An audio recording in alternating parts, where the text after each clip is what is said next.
대통령이 지금 당면한 시기에 네. 우리가 무엇에 중점을 둬야 되는지를 어제 시정연설을 통해서 잘 설명해 주셨다고 생각합니다. 우리 경제의 성장 동력이 될 AI, 인공지능에 대대적으로 투자하겠다. 네. 이렇게 3배 가까이 늘리는 예산이 없지요. 결코 쉽지 않다. 네. 네. 그런데 여기에 그야말로 올인하겠다라는 의지를 보여줬고 이것이 AI 대전환이라고 하는 파도를 헤쳐나가는데 기묘한 일이다. 그리고 이걸 통해서 우리 경제의 성장 모멘텀을 마련하겠다라고 네. 하는 결심을 보여준 것이라고 생각합니다. 적어도 서울의 집값이 비정상이다. 그러니까 낮춰야 된다는 얘기예요? 낮춰야 됩니다. 아, 하향 안정화 이것이 정책적 아. 목표가 돼야 된다라고 생각하고 있고 다른 나라에 비해서 보유세율이 낮음에도 불구하고 네. 보유세 규모가 차지하고 있는 GDP 비중이 높다는 얘기는 네. 그만큼 부동산 값이 비싸다는 얘기죠. 이렇게 종합적인 정책을 쓰는 데에 주저하죠. 거래도 잘 못하게 해, 대출도 잘 못 받게 해, 거기에 세금은 또 많이 물려 누가 좋아하겠어요. 네. 국가가 왜 국민을 악마화하겠습니까? 그런 생각은 없고요. 네. 그걸 억제하지 않을 수 없기 때문에 그런 정책을 쓴 것이지 그걸 악마로 보기 때문에 그런 정책을 쓰겠습니까? 시간은요 말씀드린 것처럼 더불어민주당 진성준 의원 모시고 또 최근에 부동산 관련해서 이슈가 좀 있지 않습니까? 그래서 그것도 좀 여쭤보도록 하고요.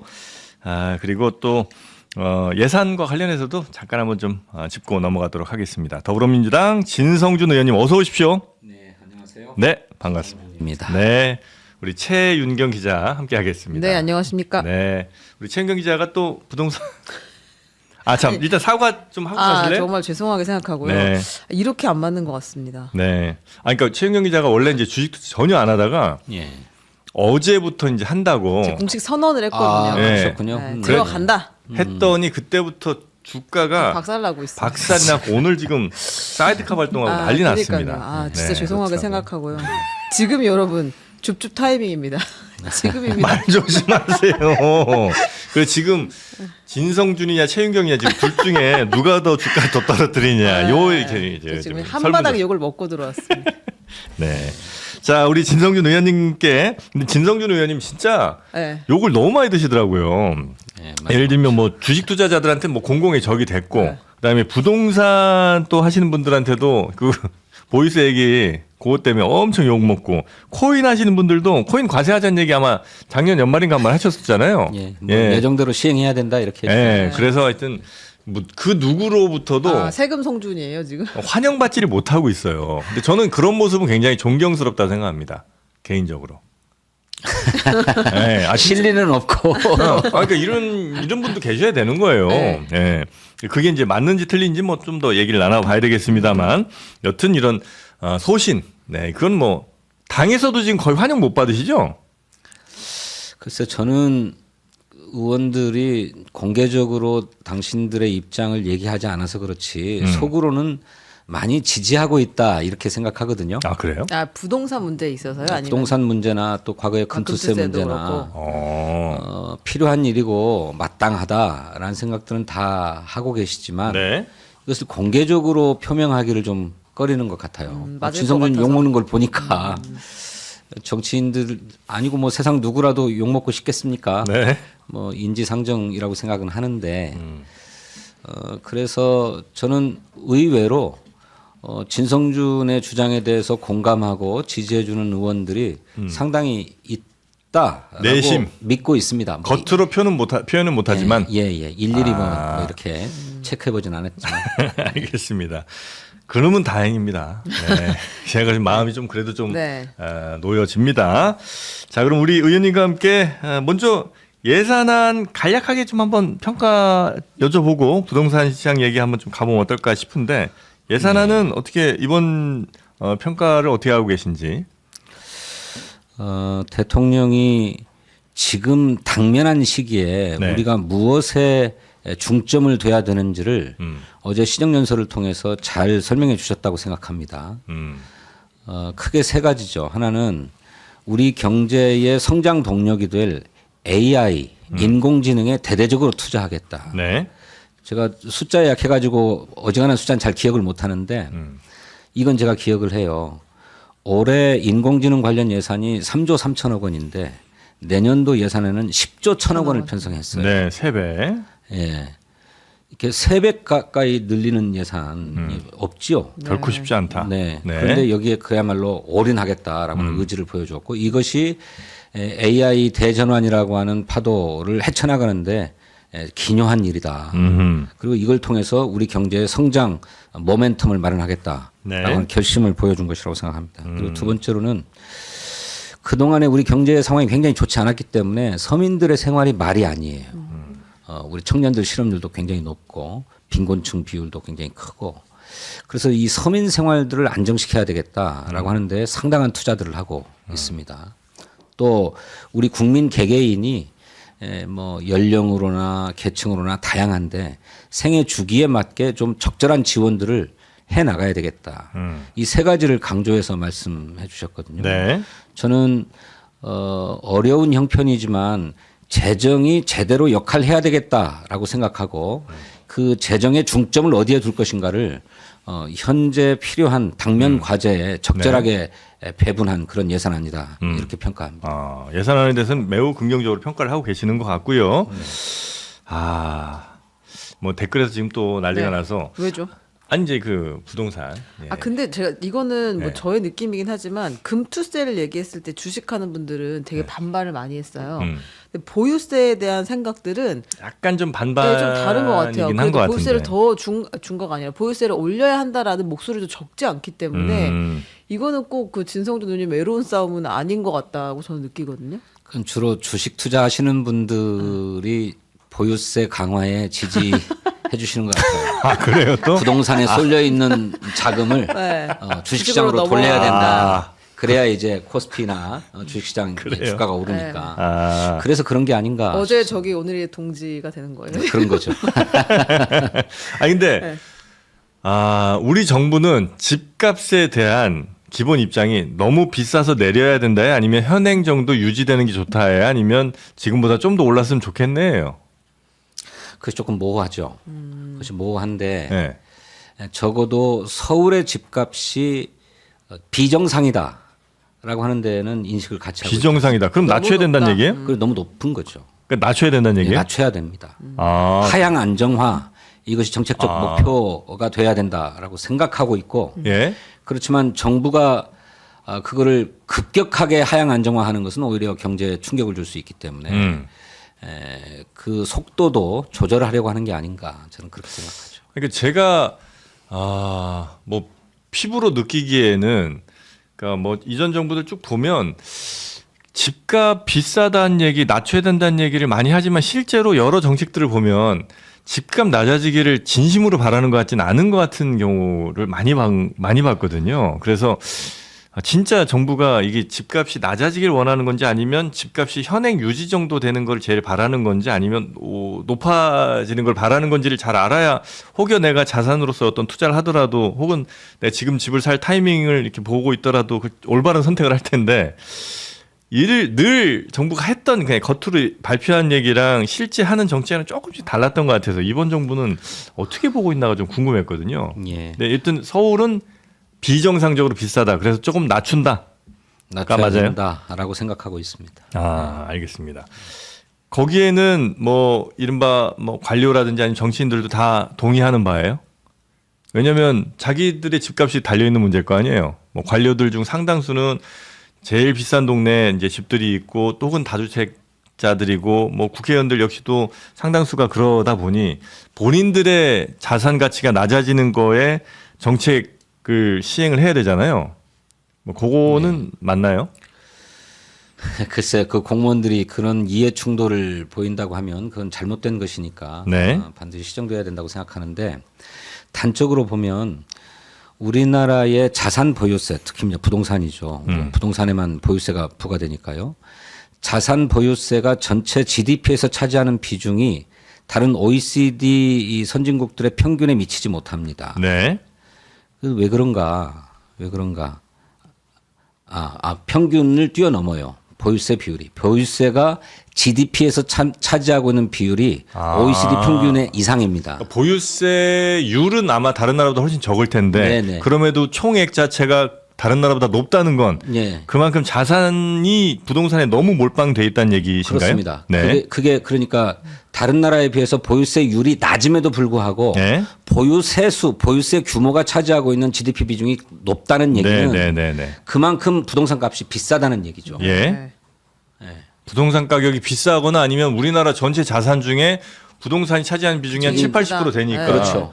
너무 이제 이쪽이 크니까 세율이 아무리 낮아도 절대액 자체가 크겠죠. 그렇습니다. 예. 그래서 우리 서울을 중심으로 한 집값이 비정상이다라고 하는 것은 뭐 누가 부인할래야 부인할 수 없는 사실이라고 생각하고 이렇게 비정상이기 때문에 국민의 삶에 부담이 될 뿐만 아니라 우리 경제에도 부담이 됩니다. 이를테면 생산 활동들을 하자고 해도 공장을 짓고 회사를 지을 토지가 필요한데 네. 이 토지값이 너무 비싸잖아요. 땅값이.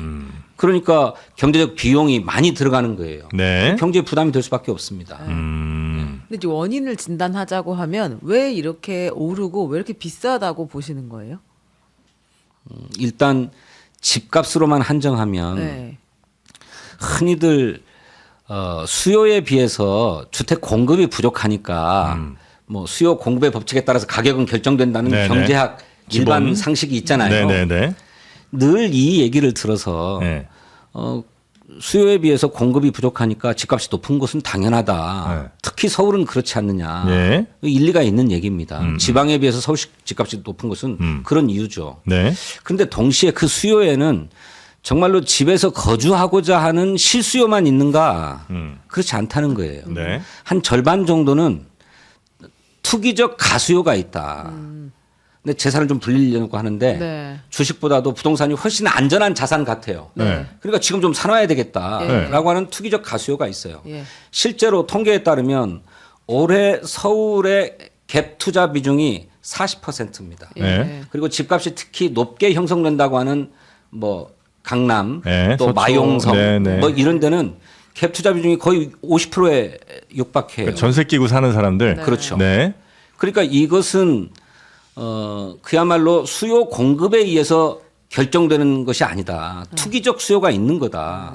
이 투기적 수요를 맞추기 위해서 계속 공급해야 된다. 불가능한 일이죠. 아. 그 내가 직접 그 집에 그러니까 살 게 아닌데 만약에 그 집을 전세 끼고 사는 거는 그거는 이제 투기적 수요로 보시는 거죠?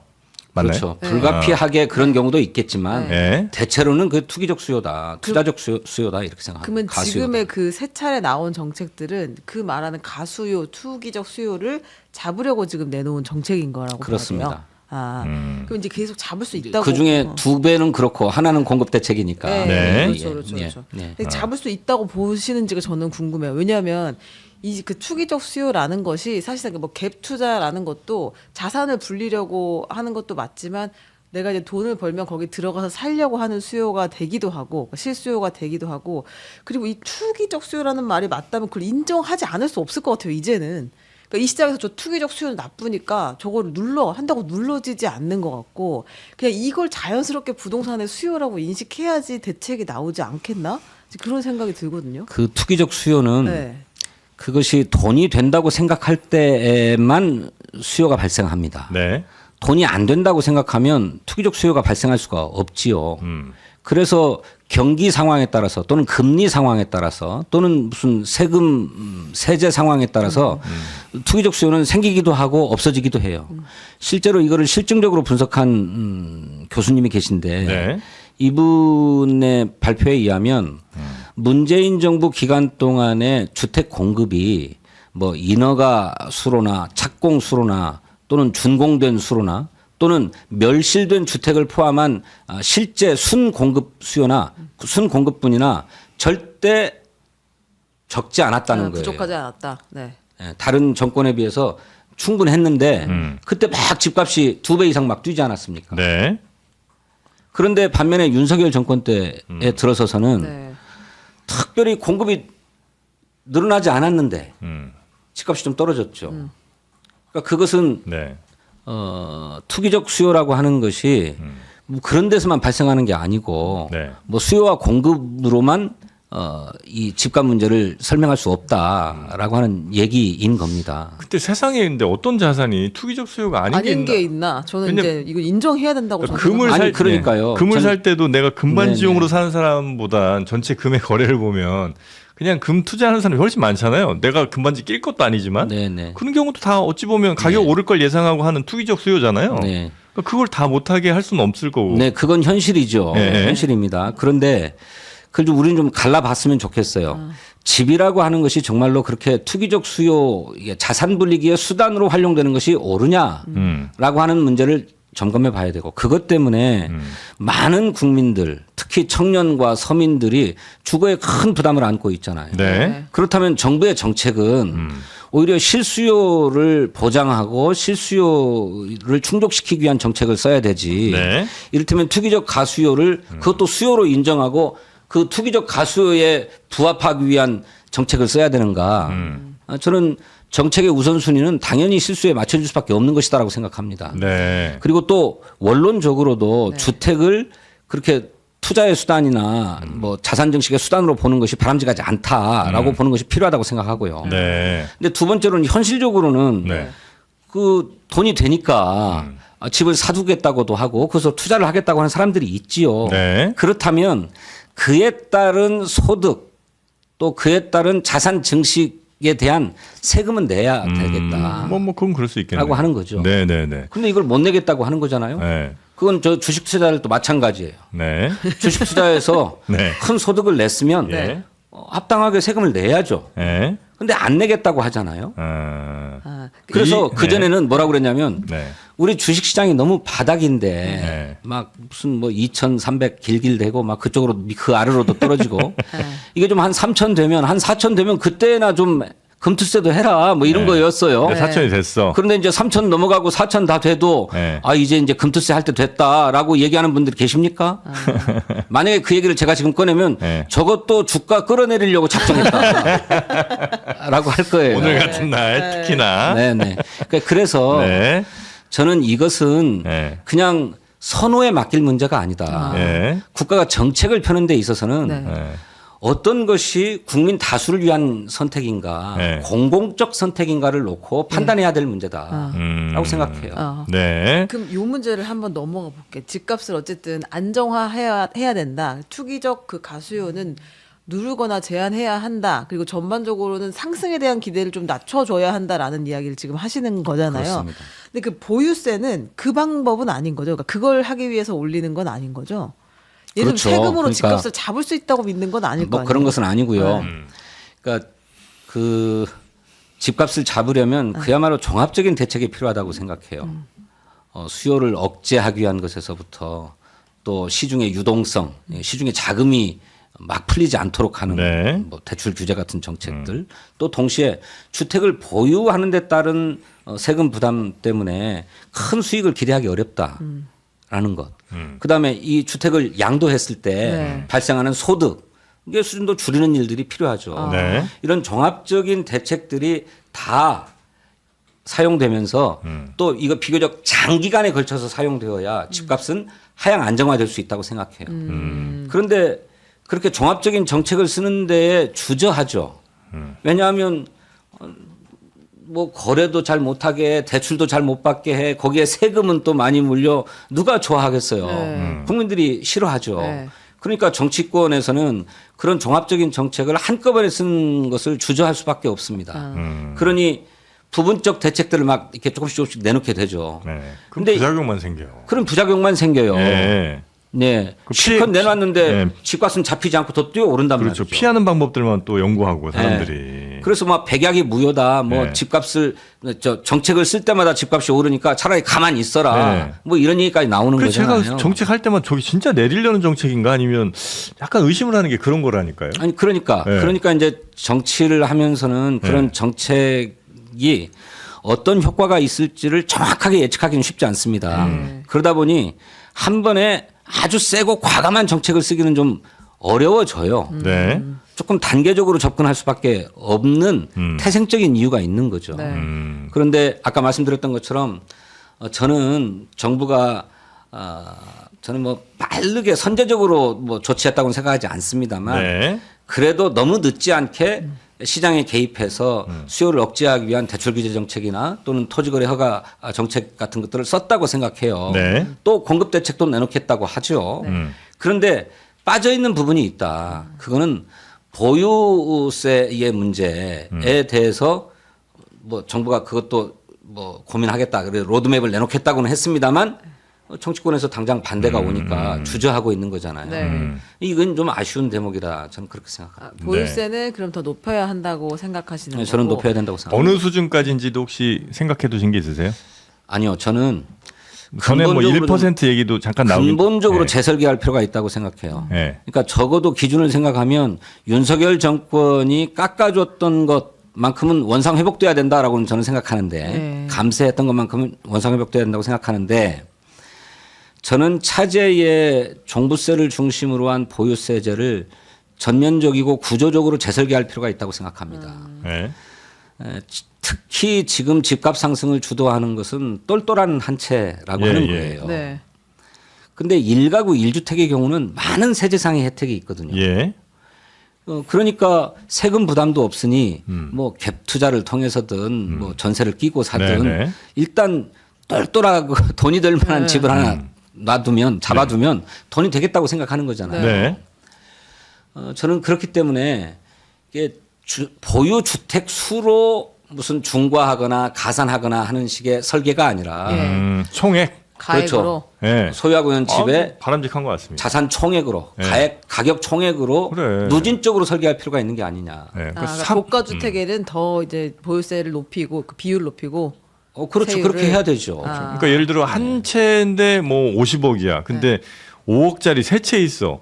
5억짜리 세 채가 세금이 훨씬 많을 거야 아마. 네, 그렇습니다. 맞아요. 네, 그러니까 그거는 15억 재산 있는 사람이 왜 50억 재산보다 더 많이 내야 되느냐. 이제 한 불공평. 채에 대한 지나치게 혜택들이 많다 보니까 이제 그런 건데. 그렇습니다. 그게 이제 너무 다주택 하지 말고 그냥 너 살 집 한 채만 살아라. 이제 요 정책에 의한 결과일 거 아니에요. 그죠? 일종의 기대하지 그렇죠. 않았던 부작용 같은 그렇죠. 건데. 그러니까 그런 거는 옳지 않고 전체 재산 총액을 통해 그거에 맞는 세율을 책정하고 그 세금을 이제 걷는 게 맞다. 이 말씀이신 거죠? 그런 생각이고 네. 오늘 아침에 신문을 좀 보다 보니까 어떤 교수님은 그런 제안도 했더라고요. 지금 지방세로 되어 있는 재산세와 네. 국세로 되어 있는 종합부동산세를 네. 단일화하자. 네, 네, 네. 그렇죠. 그게 진짜 필요할 그래서 것 제가 같아요. 얘기했던 것처럼 그렇게 그 주택 가격으로 누진적으로 설계하자 이런 제안도 있어요. 저는 검토해볼 필요가 있다고 생각합니다. 네, 네, 네. 근데 이거의 목적은 아무튼 주택을 보유하고 있는 것에 대해서 부담을 주겠다는 취지인 거죠, 이게. 그렇죠. 감당 가능한 주택을 보유하게 해야지 감당하지 못할 주택을 막 세금 부담이 적다고 해서 네. 보유하게 하면 네. 계속적으로 이런 악순환을 벗어날 수 없다고 보는 겁니다. 또 두 번째로는 주택 공급에 있어서 아까 수요도 이제 실수요가 있고 뭐 투기적 가수요가 있다는 말씀 드렸는데 공급도 신규 주택을 건설해서 공급하는 게 있지만 네. 기존 주택, 네. 재고 주택이 시장에 매물로 나오도록 하는 일도 공급 중에 하나입니다. 그렇죠. 그런데 지금까지 우리는 공급 대책 얘기하면 새로 때려 짓는 것만 얘기하니까. 그 신도시 건설하고 뭐 재개발 재건축 네네네. 활성화하고 뭐 이런 얘기만 해왔잖아요. 그게 아니죠. 실제로 우리나라 주택 보급률이 가구보다 훨씬 많습니다. 네. 102% 되죠. 서울은 조금 부족하긴 합니다만. 네. 그런데 주택 보유율을 보면 50%가 조금 넘어요. 네, 네. 그러니까 한 가구당 하나씩만 사자고 들면 모든 가구가 다 자기 집을 소유하면서 살 수 있는데 그렇지 않은 거예요. 두 채 이상 보유하고 있는 사람들이 있는 거고 네. 이 집들이 우리나라 전체 집 가운데 한 절반 정도는 된다는 거예요. 네. 이게 지금 임대 매물로 나와 있는 거잖아요. 네. 네. 이게 임대가 아니라 그냥 거래 매물로 네. 사고 파는 매물로 나올 수 있도록 유도도 해야 된다라고 저는 생각해요. 그러면 양도세는 대폭 낮출 계획이 있는 거예요? 양도세 문제는 좀 검토해 볼 필요가 있죠. 저는 원칙적으로 얘기하면 양도세는 거래세가 아니라고 생각합니다. 양도소득세죠. 근데 거래에서 양도세까지, 발생한 소득에 나가놓으면, 대해서 예. 세금을 내자고 하는 거잖아요. 예, 예, 그렇죠. 금융투자소득세도 마찬가지잖아요. 예, 그렇죠. 팔았을 때 나오는 이득에 대한 세금을 내라는 게 양도세니까. 그렇죠. 예. 그런데 우리는 그게 거꾸로 돼 있잖아요. 주식을 그냥 사고 파는 데서 세금 매기잖아요. 그렇죠. 그야말로 거래세라고 네, 해서. 네. 그런데 그러다 보니까 이익이 없이 팔았는데도 세금 내야 되잖아요. 이거 불합리하다. 그리고 그걸 폐지하고 대신에 주식을 사고 팔아서 네. 소득이 생기면 그것에 대해서 세금을 물리자는 게 금투세 아닙니까? 네, 네. 저는 그래서 부동산 양도소득세도 그걸 그냥 거래세로만 보기 어려운 측면이 있다고 봐요. 그래서 부동산 거래에 따른 차익 실현에 대한 기대를 낮추려면 예. 네. 양도소득세를 일정하게는 물려야 된다고 저는 생각합니다. 네. 근데 그 정도가요. 그러니까 근데 그 정도는 내놓으려면 지금까지 되어 있는 것처럼 다주택자의 경우는 최고 80%까지도 양도소득세를 낼 그렇잖아요. 거거든요. 네. 그것이 용인되고 있잖아요. 네. 우리의 세제로 현행 세제로 예, 예. 우리 국민들한테 수용되고 있잖아요. 예. 네. 그럼 그대로 둬야 한다. 그래서 아니 꼭 그대로 돼야 된다는 게 아니고 네. 저는 양도소득세에 대한 그것도 검토가 필요한데 네. 전반적으로 보유세가 높아져 간다고 그러면 집값은 점점 하향 안정화될 것이고 그렇게 네. 보면 양도소득의 차익이 크게 발생하지 않을 거예요. 양도의 차익이. 그러면 양도소득세도 재검토할 수 있죠. 네. 근데 이런 것들을 종합적으로 설계할 필요가 있다. 한 점을 말씀드리는 거예요. 이제 아까 그 전체 가구 수 대비 이제 그러니까 집의 전체 뭐 숫자는 결코 적지 않은데 절반이 이제 임대라는 거는 그만큼 다주택자들이 많다는 거고 이게 좀 문제라는 말씀을 좀 해주신 것 같아서. 그렇습니다. 근데 이게 모두가 집을 한 채씩 각기 하나씩 사는 게 그게 더 바람직한 거예요? 왜냐하면 어떤 분 예를 들어 뭐 10억짜리 집이라고 하면 그 10억이라는 돈을 거기에다 전 국민이 다 묻어둔다는 것도 난 이게 좀 별로 바람직하지 않은 것 같고 오히려 뭐 전세로도 얼마든지 내가 살다가 정말 마음에 들면 그때 가서 집을 살 수도 있는 거고 아니면 네. 뭐 월세로 살다가 뭐 이사를 하거나 뭐 이럴 수도 얼마든지 있는 거잖아요. 네. 근데 이제 집이라는 건 한번 사게 되면 매매도 뭐 쉽지가 않은 상황인데 그 비싼 재화를 근데 전 국민이 그럼 한 채씩 다 갖고 있는 게 그게 바람직한 아니 건가? 그건 뭐 바람직하다고 할 건 아니지만 예. 모두가 다 내 집을 갖기를 바라는 것은 사실이잖아요. 다 같이 이제 그래서 집값이 올라가니까 그런 생각들을 많이 하는 거 아닐까? 싱가포르 같은 경우에는 예. 주택 소유율이 90%입니다. 예. 90%를 내 집을 갖고 있어요. 근데 싱가포르는 매우 특이한 케이스 뭐 아니에요? 특이한 케이스인데 예, 국토의 상당 부분을 아마 국가 소유로 하고 있을 네, 거고 네. 그 중에 건물 부분에 대해서만 건물만 아마 개인들에게 네. 파는 걸로 지금 알고 네. 있습니다만. 이를테면 네. 우리도 그렇게 못할 것은 아니죠. 하자고 들면 네. 할 수 있는 일입니다. 우리의 정책적 상상력이 부족할 뿐이죠. 약간의 토지 공개념 같은 느낌인가요? 뭐 할 수도 있다고 생각해요. 필요하다면. 네. 그것은 물론 국민적 공감대가 형성된 다음에나 가능한 일이죠. 네. 그건 절대로 바람직하지 않다고 그러면 천하 없어도 그건 못하는 거죠. 하지만 부동산 문제가 우리 삶에 큰 질곡으로 작동하고 있고 네. 우리 경제에도 큰 부담을 주고 있으니 이 문제에 대해서 그야말로 혁명적인 단안을 내리자라고 하는 사회적 공감대가 형성된다면 그렇게 못할 것도 아니죠. 그렇지만 제가 그 점을 지금 하자라고 주장하는 네, 것은 네, 네. 전혀 아니고. 전체 공감대를 형성하기는 매우 어려운 문제긴 하겠네요. 그죠? 그럴 수 있죠. 예. 그런데 적어도 주택이라고 하는 거는 사람들이 살아가는데 필수제이잖아요. 네. 그러니 이 필수제로서의 성격을 우리가 보다 더 인정하고 적어도 국가가 정책을 구사하는 데 있어서는 주택이라고 하는 거는 그렇게 살아가는데 필수제다. 그래서 거주의 공간이다라고 하는 것을 중심에 놓고 네. 설계해야 되고 네. 그렇다면 모든 국민이 집 걱정 없이 살 수 있도록 하는 것을 부동산 정책 또는 주택 정책의 제1원칙으로 삼아야 된다는 점을 제가 말씀드리는 거죠. 네네네. 예. 그 여러 나라들의 여러 케이스들 또 그 나라 실정에 맞는 케이스들이 다 있을 텐데 네. 혹시 의원님께서 보시기에 이런 나라는 참 그래도 대체로 거의 대다수의 국민들이 집 걱정 없이 괜찮게 사는 것 같다고 참고할 만한 나라가 혹시 좀 있을까요? 물론 나라마다 특성은 좀 다르겠습니다만. 네.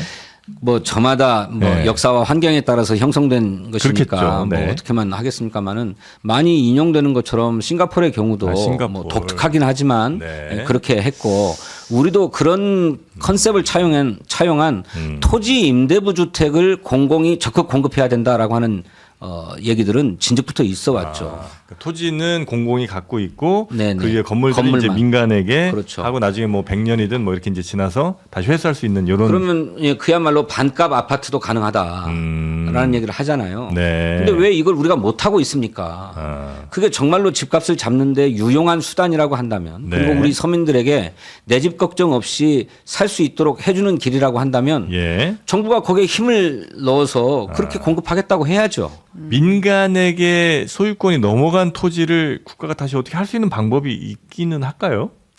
할 수 있으면 살 수 있으면 사는 것도 좋겠죠. 매입을 해버린다.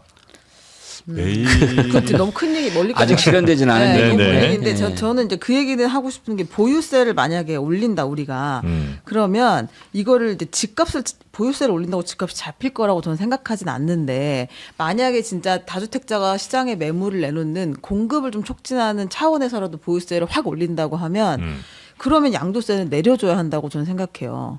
팔 수 있게 만들어야지. 지금 지난번 문재인 정권에는 다주택자를 지금 악마화하는 바람에 지금 똘똘한 한 채가 된 거고 다주택자들이 그때 팔았냐 안 팔았어요. 왜냐면 양도세를 80%씩 매겨버리는데 진짜 못 파는 거예요. 그거 안 팔고 갖고 있어야지. 네. 근데 그게 이번에 정권은 보면 다주택자를 악마화하진 않는 것 같고 대신 이제 갭 투자를 하거나 이제 이런 사람들을 오히려 더 타겟팅을 해서 지금 정책을 내놓는 것 같아요. 대출을 묶고 이러는 것들이. 근데 이제 방향성을 하나로 가져가야지. 보유세도 그러면 올리는데 양도세도 절대 내려줄 수는 없고 대출은 다 묶어놓고 이제 이렇게 되면 그냥 모두가 움직이지 않으면서 스트레스만 쌓이는 환경이 되는 거지. 이게 집값을 궁극적으로 잡거나 매물을 내놓게 하는 최 방식은 기자님이 아니라고 생각해요. 악마화했다고 말씀하시는데 네. 국가가 왜 국민을 악마화하겠습니까? 그런 생각은 없고요. 네. 그걸 억제하지 않을 수 없기 때문에 그런 정책을 쓴 것이지 그걸 악마로 보기 때문에 그런 정책을 쓰겠습니까? 그런 건 아니고 그런 선입견은 좀 버려주십시오. 버려주시고요. 네, 네, 버리겠습니다. 네. 네, 그런 거고 네. 일리가 있는 말씀이에요. 내놓고 싶어도 세금으로 많이 뜯기니까 안 내놓는다. 그렇죠. 뭐 100을 벌었는데 80을 세금으로 다 내놓으라고 그런다. 그러면 세금을 좀 내더라도 내가 그냥 붙잡고 가겠다. 정권만 바뀌어라. 이럴 수가 있죠. 예. 네. 그런 부분에 대한 섬세한 고민이 필요합니다. 그렇지만 그렇다고 해서 이를테면 양도 차익에 대한 과세를 안 할 수는 없다. 포기해버리면 예. 그런 양도 차익을 노리는 투기가 또 창궐하지 않겠습니까?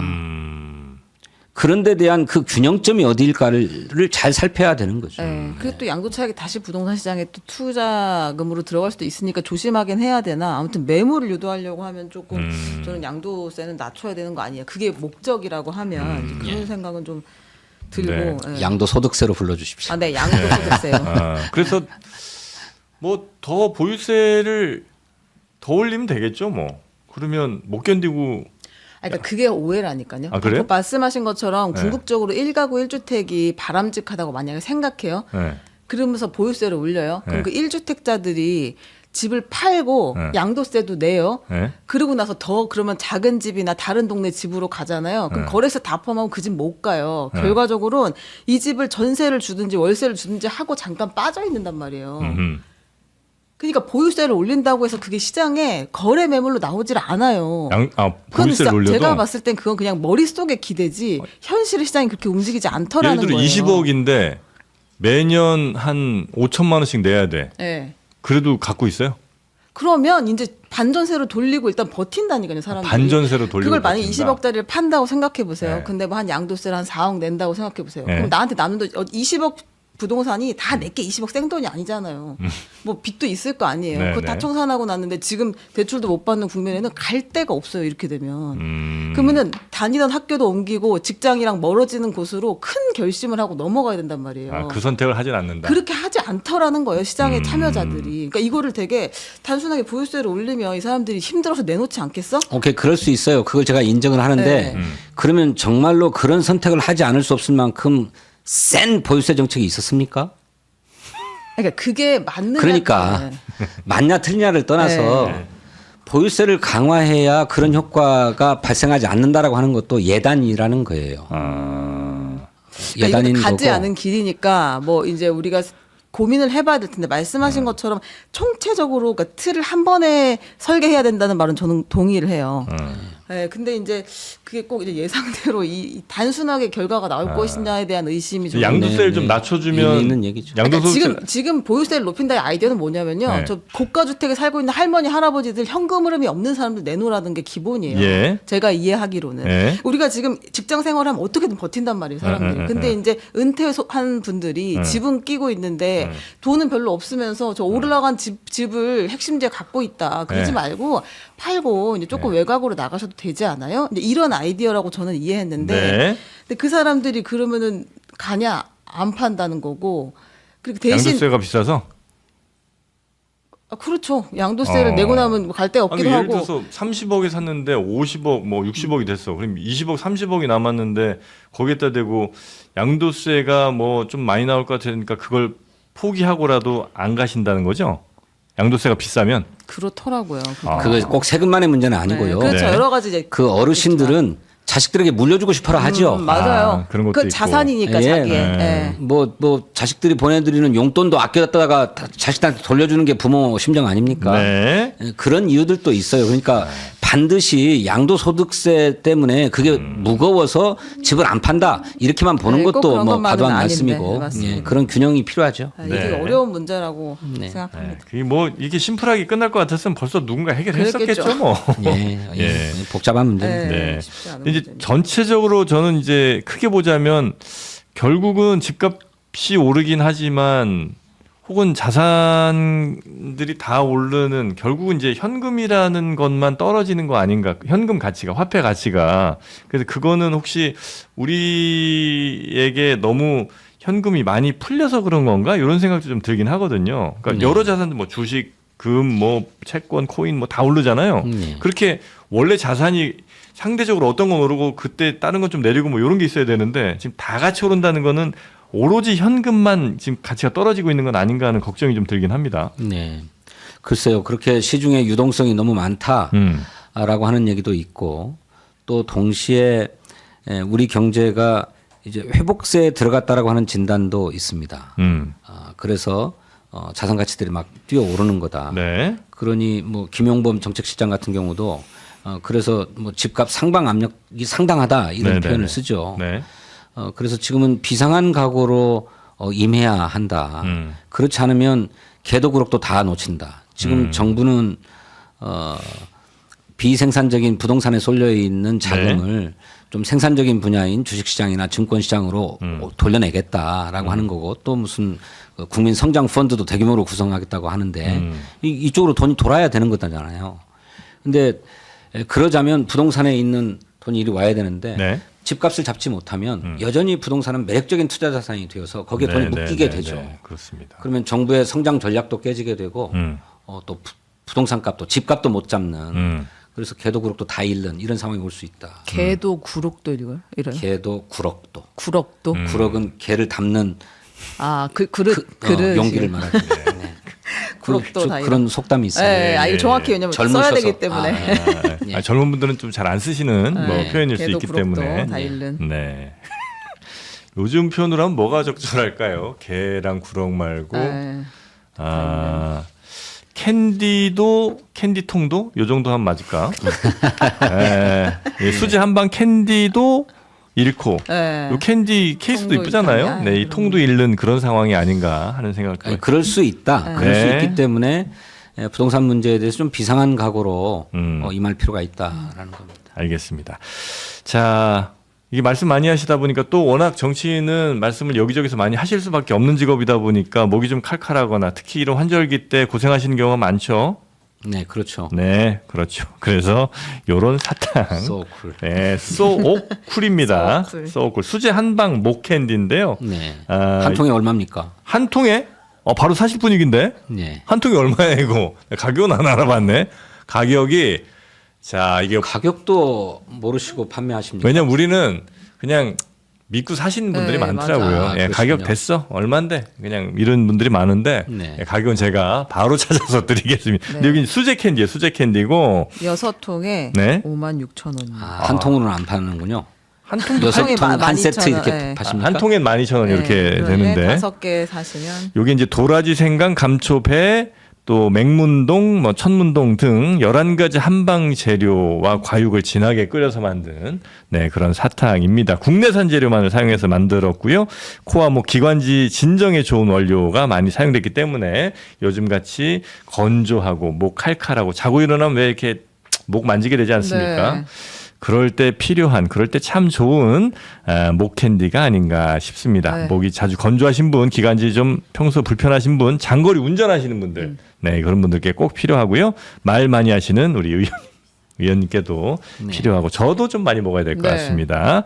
자, 지금 말씀하신 것처럼 5 더하기 1, 6상자, 6 캔을 이렇게 사시면 더 가격 할인 해드리는 이벤트를 하고 있으니까 이것도 놓치지 마시고요. 검색창에 쏘오쿨 검색하시거나 영상 아래 링크 타고 들어가시면 되겠습니다. 우리 진성준 의원님 혹시 오늘 못다 하신 말씀 있을까요? 아쉬움이 혹시 있으실까요? 그러니까 아까도 말씀드렸지만 네. 정책은 좀 태생적으로 단계적으로 갈 수밖에 없다. 네. 그게 좀 주저하기 마련입니다. 그런데 이제 정치인은 거기에 또 선거를 의식하지 않을 수 없잖아요. 네. 예, 당내에 이 당위를 인정하면서도 이 목소리가 크지 못하고 또 특히 지도부는 보유세 논의는 하지 않는다라고 이렇게 이제 선을 딱 그어서 제가 이런 데 나와서 이런 얘기 하는 걸 좀 부담스럽게 하고도 있습니다만 네. 저는 좀 용기가 필요하다고 생각해요. 세금 때문에 국민들이 막 욕하는 것 이상으로 집값을 잡지 못해서 국민들의 지탄을 받는 것이 훨씬 더 무겁고 아프다라고 네. 생각해야 된다고 생각합니다.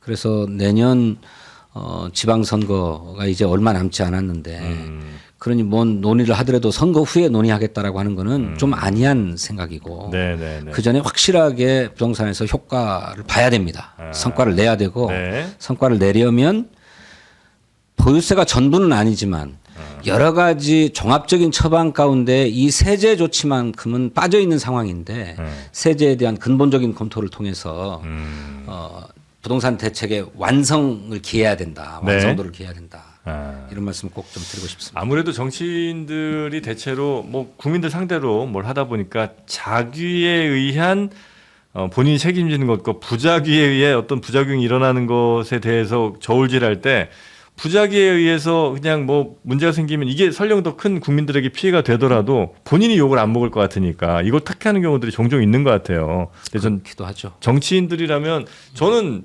진성준 의원님처럼 뭐 의원님의 의견에 제가 뭐 100% 동의하지는 않습니다만 그럼에도 불구하고 본인의 의견, 소신 혹은 뭐 내가 이렇게 해야 된다는 당위 같은 것들을 얘기하시는 게 저는 뭐 바람직하다고 늘 생각을 하고 있습니다.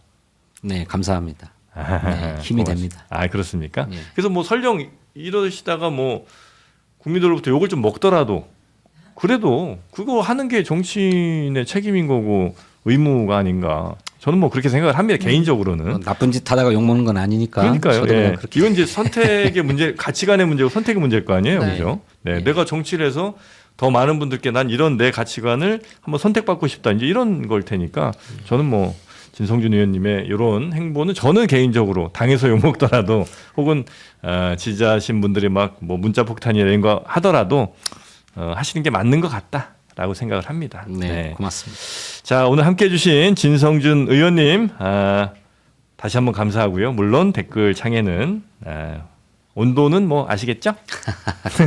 그러나 이게 나와야 손해인데. 네, 그러나 이런 거 견뎌내야 됩니다. 네, 의원님 대단히 감사합니다. 네, 또 뵙겠습니다. 고맙습니다. 예.